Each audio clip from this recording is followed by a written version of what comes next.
The scriptures that we all say that we're adhering to and quoting as we talk about our capitalism literally are doing nothing but endorsing sheer and unadulterated communism.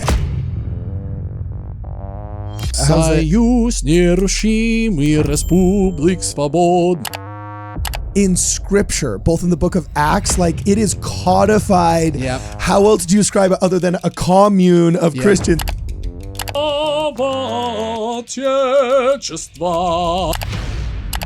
a second. You explain this to your kids every Thanksgiving? Absolutely. Because I know what they're hearing about in public schools, man. He said, we thought we would make a happy state of flourishing as if we were wiser than God. William Bradford figured out that God set up the world to be doggy dog.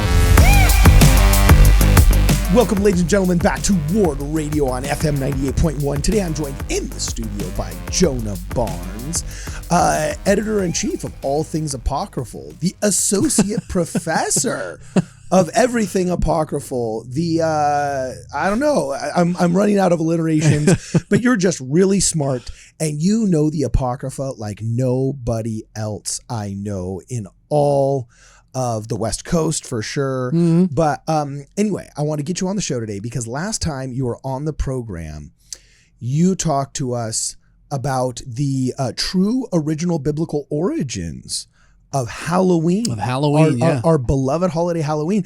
But shortly after Halloween, we got another holiday coming up, Thanksgiving, and you piqued my interest. You whet my appetite, shall we say, when I saw the title of one of your suggested conversation topics, none other than, quote, Thanksgiving versus communism. Correct, yes. Oh, snap. This sounds so boomer it hurts, but also so awesome and interesting that it cannot be avoided. So we're going to start today. Ward Radio is going to open. We're going to give you the floor and tell us what is Thanksgiving versus communism. Jonah Barnes, go. Wow. What an intro. Well, just first of all, I don't have a lot of bona fides, but just so you know, not just some dude spouting off. So I am actually a descendant of William Bradford. He is one of my forefathers.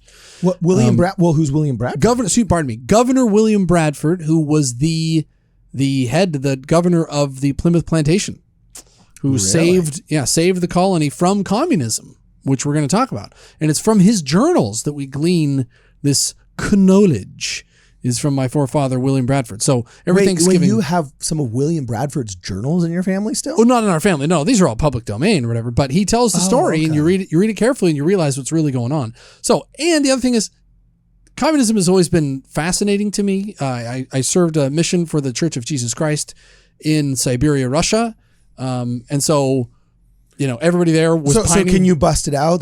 Das must be done. Da da da da da. What? How's that? Союз нерушимый республик свободный. Dude, I'm telling you, the communist national anthem is the best. I shouldn't say the communist. The Russian national anthem, really, it can't be beat. Yeah, it's pretty killer. Ours is pretty awesome. But like, if there's a really close second, it's the Russian national anthem. Slava Отечества. It's all about like freedom, which is super ironic, but it's awesome. It's a banger. It's a banger of an anthem. Yeah, totally. Okay. So anyway, that's where I got my fascination with communism. But I was taught in school about Thanksgiving, which is about these pilgrims coming over and just like killing people for fun and then eating all their food. But turns out there's actually more to it than that. So originally what happens is these pilgrims, we're going to go way back. Diddly-doo, way back. That was very Wayne's World. Good job. I know. Solid 90s reference. Nice. So back in England, Plymouth is named one of the cities in England that was launching these ships out. The original pilgrims leave England and they're living in Holland. And they're worried that their kids are becoming too secular. They're all on TikTok, they're listening to bad music. And so they think, we got to get out of here. And so they decide to take a venture to the New World and they want to set up a religious commune where everything is held in common. They want common stock, common ownership, because in the book of Acts, it says they all shared things in common. And so these pilgrims are like, we're going to do that in this new land that everybody discovered. Okay. Now, the part of Thanksgiving that you don't hear is about the Spanish settling North America and the French settling North America and the Dutch settling North America. And why don't you hear those stories? Even the Swedish settling North America. You don't hear those. Wait, where'd the Swedish settle? New Sweden. It's up New Hampshire. Really? Yeah. So why don't you hear about that? Because they all failed. Because they all failed, and they all failed for the reason you're going to hear in this podcast. The only guys that made it were these English pilgrims who come over, and they say, we're going to start a religious commune where everybody shares things in common. Obviously, God was smiling on this idea, right? We're going to share all things in common? No, unless you're a filthy capitalist pig. Yeah, we're going to follow the book of Acts. This is awesome. So they come to the New World, and they immediately say, okay, everybody shares. Well, by the way, before you do go into the history of this, I do have to point out there is always this kind of funny, glaring hypocrisy that exists amongst Christians and especially members of the Church of Jesus Christ of Latter-day Saints here in North America when they do talk socio-political and monetary systems, because I would say the vast majority of most of your active Christians and the church in general right now, I would say is Republican capitalist, shall we say, for lack of a better term. Sure. If you ask them socialism versus individualism, communism versus capitalism, which would you choose? The vast majority, I would say, would most likely choose individualism, and they would choose capitalism, right, as the more free, the more godly system and stuff like that, right? But I mean, in scripture, both in the book of Acts, like it is codified. Yep. How else do you describe it other than a commune of Christians? Like the scriptures that we all say that we're adhering to and quoting as we talk about our capitalism, literally are doing nothing but endorsing sheer and unadulterated communism. And I get there's the argument that in its purest form, that's fine, but we live in a fallen world. Therefore, it always gets so corrupted. It just turns into tyranny. And therefore, the lesser of two evils would be capitalism, because the greed is at least counter balanced by the self-interest of others. Okay, well then admit though that that's not that's not the godly system, and that it's the mortal fallen second best lesser of two evils. And we don't do that. We glorify that's true capitalism as though it's like literally God's way. And it's like, biblically, I don't see that. And Mormons, especially members of the Church of Jesus Christ of Latter-day Saints, with the early church, Joseph Smith, and what did they call it? The United Order. The United Order. There's no way under the United Order you could describe that as anything other than like just 100% communism. It's and we're not saying Marxism. Okay. Yeah, there's differences, and we'll talk about those differences. Like straight, the United Order was straight communism, and there's no way to get out of it. So like, when you get these like Ezra Taft Benson writing these books, like, I still have a copy of like the red carpet, socialism, the red carpet to socialism. The naked communists. Yeah, the naked communists and things like that with such despicable terminologies. I kind of laugh a little because I'm like, man, you wouldn't have done well when Peter was like, literally striking down. Good was point. it Sapphira and Ananias, or who was the woman and the man that were struck down? Yeah. Oh, so anyway, keep going. Okay. No, but you're right. So they thought, because they're reading the scriptures, that they should try this all things in common approach, right? So from the journals of my forefather, William Bradford, he says there's no such thing as private property. Everyone was to have their meat, drink, apparel, all provision for the common stock of goods. The capital and profits, the houses, lands, goods, chattels, equally divided betwixt the adventurers of the planters. And side note, why don't we say betwixt anymore? That's true. It's an awesome word. That's a great one. What's going on, guys? Here. Oh, I think we should do here. And we need to bring back the table thumping. When we agree with something, nowadays people snap. That's kind of like the cool girl thing. Kind of beatnik. Yeah, kind of beatnik. Yeah, a little beatnik. I think we need to do the old like thumping on the table. Here. Okay, so the next time, guys, you're in church and someone's giving a good sermon, okay, I want everybody banging on the pew in front of them going, here. Yeah. That's what I'm talking about. All right. No snaps. It's kind of, girly. Come on. It's not. Okay, so that's originally what they were doing here, is they were doing snaps. They were a bunch of communists, bunch of communist betas. No, not true. No. So they were doing, so they said, they were doing this system. Now what happens? I explain this to my children every Thanksgiving. What happens when everybody's sharing? Is you're in this new world. Wait a second. You explain this to your kids every Thanksgiving? Absolutely. Because I know what they're hearing about in public schools, man. I know they're hearing about all kinds of crap in public, and I'm like, kids, please come home. So sit are down. you deprogramming them from socialism around the Thanksgiving table? Unapologetically. Oh, yeah, absolutely. Because William Bradford's our forefather. I tell the kids, he's your forefather too. You straight up use ancestral guilt? Absolutely. To try and $1,000,000% I do. I don't want them learning they just killed all the natives and they ate all their food. Like the public schools are so. So you reverse the 1619 Project and what Donald Trump calls seductive socialism with a yearly speech around the Thanksgiving table? 1619. My ancestors were here when that ridiculous project is supposed to be doing its research and it's all wrong. But that's like 5 other podcasts. But this one, here's why they're wrong. They come and they do communism. They're sharing everything in common. And it's an abysmal failure. Why? Because one guy gets sick and his neighbor says, well, wait a minute. He's going to get all the food that I'm going to get. So I'm going to go work in the pouring rain. Because if anybody's ever been to Plymouth Rock before, it's flipping freezing all the time. I'm going to go out there and I'm going to freeze and I'm going to work. And this dude's going to get the same pay that I get. Maybe this cold I have is actually the flu. And people start calling in sick. They start saying, oh yeah, I'm feeling a scratch in my throat today. I don't think I'll go work in the fields. And they all start taking days off, because they're all going to get the same amount of pay. Yeah. So they think, what am I doing this for? And the women say, I'm not going out and working out there. That's slave labor. They say it's working like a slave, and Englishmen can't be slaves. We're not doing this. And so eventually nobody's tending the crops. And so what happens when nobody tends the crops is the crops all fail and everybody starts starving to death. And that's why the Pilgrims were starving. We hear that they're starving because they're just these stupid, settlers from England. They don't know how to farm. Or that Mother Nature was so difficult. And it was. They landed way farther north than they should have. They were aiming much farther south. So sure, Mother Nature was a part of it. But these people were smart, resourceful, hardworking people.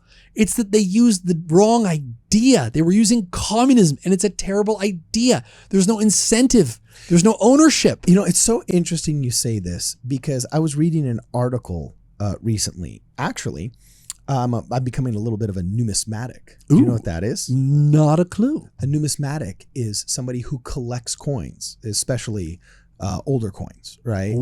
Exactly. And so in my collection of many ancient coins, especially having to do with biblical times, New Testament, Old Testament times, there are common pagan symbols, especially that of Baal. In fact, interestingly enough, on the back of the temple shekels, which were the purest form of silver that you could get in a coin and ultimately became the coin that you had to pay the temple tax in, it ironically had on its back face, its anterior face, the image of Baal. Okay. Ooh. Yeah. And so the temple literally had to trade in shekels that had the image of Baal in it. Oh my gosh. There was a part of the Talmud that said the temple, it was, of course, there's going to be much better biblical scholars that are screaming into their radios right now at me for not having quoted it correctly. But somewhere along the lines of the Talmud and later writings after the Mosaic Law, there was interpretations of the law that said only the purest of silver can be the silver worthy of God's temple. So the temple tax must be collected in the purest of silver. And the purest coin at the time was actually the silver shekel, which was manufactured specifically in the Phoenician city of, it was either Tyre or Sidon, one of those two. And it was a Phoenician shekel, which had on one side an eagle, which kind of bothered them because you're not supposed to have any graven images of anything above or below. And so they didn't like a graven image of an eagle because it was a living organism. And then on the backside, it had a face of a man that represented the corporeal representation of Baal. And you had to pay a half shekel for every man. So a full shekel was good enough for 2 men, which is why Christ said to Peter when he was complaining about not having enough money in the treasury to pay the temple tax, and he asked, should we pay the temple tax? And he said, go out and fish and you will find a shekel inside the mouth of one of the fish. And that was enough to pay for him and Peter the half shekel each of the temple tax. Wow. But the temple shekel actually had the image of Baal on it. And there's actually mint marks that show what ancient city it was manufactured in. Wow. You are a numismatic. Yeah. Becoming a little bit of a numismatic. People just call me a pickpocket. Numismatic sounds way And what's better. funny is I've totally forgotten where we're going with that other than, you know what I'm saying? Well, we're going with the sharing of goods. So they didn't have any money in the Plymouth colony to trade into these things. Yeah. They thought, oh, this is going to be so great. We're going to be following this common thing. Yeah. So what happens is everybody's starving to death. Everybody's dying and starving to death. And it wasn't that the natives came and brought a bunch of turkeys and saved everybody. Sorry. Stop for a second. Oh, I remember sorry. where I was going with this. Okay, all right. Okay. I was reading an article on the worship of Baal throughout the Old Testament, because just you go from book to book in the Old Testament, even the New Testament, and the ancient Israelites kept on falling into this worship of Baal. He keeps popping up. It kept on being just a repetitive problem. That golden calf didn't go away from the Exodus all the way to the Book of Kings. Hundreds and hundreds of years would pass and they just would not learn this lesson. And when you're reading this book, you think like, why do they keep slipping into this bad ideology? Like, don't they see how bad it is? Don't they see how bad it is? And it's because it carries a different name. Baal. If you replace the word socialism with Baal, you will literally understand in a modern context how they kept slipping into that bad ideology. Because my grandfather was sentenced to death by Fidel Castro, the communist, in Cuba for writing articles against Batista or against him or against whatever. And he was literally sentenced to death. He escaped from the prison with his life and only the clothing on his back in Florida in the 50s or 60s. Okay. And despite that being only 50 years behind us, I still have to put up with these boneheads that wear Che Guevara shirts. Oh, geez, yeah. Thinking that he's some kind of rock star fighting for the revolution, not realizing this guy forced the mothers of 13-year-old boys to watch them get fusilado, which literally means shot, like by firing squad. You know, like just one of the most horrible, inhumane, sadistic, evil men to walk the earth is literally celebrated on t-shirts now like he's a rock star. Yeah. In a way that ancient priests must have looked at, coins with Baal on it saying, how have our people fallen back into this? You know what I'm saying? But like they never got over Baal, just like we can't get over socialism. Yeah. Wow. You know, that does tie in So I perfectly. used to think the ancient Israelites were so silly for like, don't you guys get Baal's the bad guy? Quit going after the bad guy, like Elijah, the flames, like the Exodus, the golden calf. Again like, and come again. on, dude, again and again. Like, are you guys stupid? And I look around at all my friends. I'm like, wow, y'all be wearing Che Guevara t-shirts. And he literally sentenced my grandfather to death and destroyed one of the most beautiful Caribbean nations God ever created. Freaky. In less than 2 decades. Well, and in Russia, I mean, those people, any day you ask them and they'll say, I'd go back to communism in a heartbeat. You know? Oh, it's crazy. It's crazy. Yeah. So anyway, keep going. Anyway, so everybody's starving to death. They're all dying. And here comes riding on a white horse, Jonah Barnes' forefather, William Bradford. And he says, guys, this is not working. We are going to, everything has failed. The only thing we can do now is work or die. And that becomes the motto. You work or you starve. And so he says, that's a hardcore motto. Yeah. Work or die. That's not skate or die. Yeah. That's work or die. Because everybody was dying. And so he said, look, there's no one else to lift your load. You work or you starve. And so from his journal, he says, community of property, you could replace that with socialism, was found to breed confusion and discontent and retard much employment. Whoa. Working for other men's wives and children without recompense, the young men objected. The young men who were fit for service objected at being forced to spend their time and strength working for other men's Maybe they just wives. weren't righteous enough, bro. Maybe the problem wasn't the economic system. Maybe that was their righteousness or not. It's because there's no if incentive. you're more righteous, you will be more socialist. Yeah. So finally, they change it, and there's a marvelous way that he puts it. He says, we're alive. We switched to private property. We have so much excess. We're going to invite the local chief, who was the Chief Massasoit, and we're going to have the Thanksgiving party because we have so much excess that we can feed anybody. And we did it because we rejected communism. He said, we thought we would make a happy state of flourishing as if we were wiser than God. William Bradford figured out that God set up the world to be dog eat dog. He set it up to be libertarian. He set it up to be, chaotic. and you have to make your way in it, and you have to work or you're going to die. There's no utopia possible until we can get back to the garden. And William Bradford realized this and said, we're rejecting this communism stuff. You work or you starve. We're not wiser than God because God set us here to work for ourselves. And that created such a surplus because everybody was forced to work for themselves that they had extra food that they could invite their friends, the natives over, the Powhatan Indians over. Was it the Powhatan? Massasoit, Yellow Feather. And they could come and have a big feast. And the Indians brought a bunch of stuff too, and they all had a big party. Okay, now, so how does that square, though, with the traditional story that I was taught growing up? Because as we know, the California public education system always gets it right. Never wrong. Right. Is how to actually, my public education growing up was actually quite phenomenal. So I should say from a personal perspective, they crushed it. All right. Good. But some of my friends that grew up in other cities, not so much. Okay. You know what I'm saying?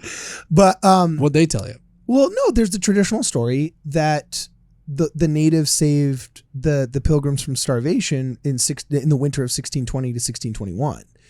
And that it was like, oh, come on, I'm not the only one. No. Look, So Squanto, Squanto, I've heard that name before. Who was a Christian, who was a converted Christian who came back from Europe, greeted the Pilgrims there, which is a totally insane story. Really? The Wampanoag, that's who it is. I'm sorry. The Wampanoag tribe. Squanto came back. His entire tribe was wiped out by disease. Before the English ever set foot on North America, 90% of all the inhabitants had died of disease. By the way, public schools, talking about this genocide by disease stuff is garbage. 90% of them were dead before the English ever set foot in North America. Interesting. Okay. And Squanto shows up and his whole village is gone. And so he's camping out in this empty village. And that's when the Pilgrims show up. And he speaks English and their minds are blown. And he helps kind of try to the Indians. Look, just to be clear, everybody was dying. The natives were dying. The settlers were dying. Everybody was dying. Everybody was starving. This was the edge of civilization, and scarcity breeds violence and death, and everybody was dying. Okay, it wasn't just the English.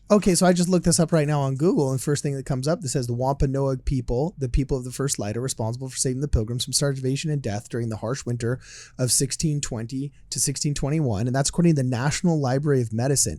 Now, I don't know if these people also believed that social distancing worked while simultaneously believing that, some of the things they believed for those 2-year period too. Are those the people who said the ozone was going to kill us all by now? Yeah. The whole ozone? No, but come on. There's a traditional story of generosity of the native tribes saving a lot of the local and they were. The Wampanoag were awesome. And Chief Massasoit was a stud. And they traded with the Indians. They kept other tribes from attacking them with the settlers. And they kept other tribes from attacking them. And the colonists owed them a huge debt because they were dudes. They were cool dudes. Now, everybody was dying. The Wampanoag were dying. And they would have died without trading with other tribes or trading with the English. Everybody was dying. And trade creates prosperity for everybody.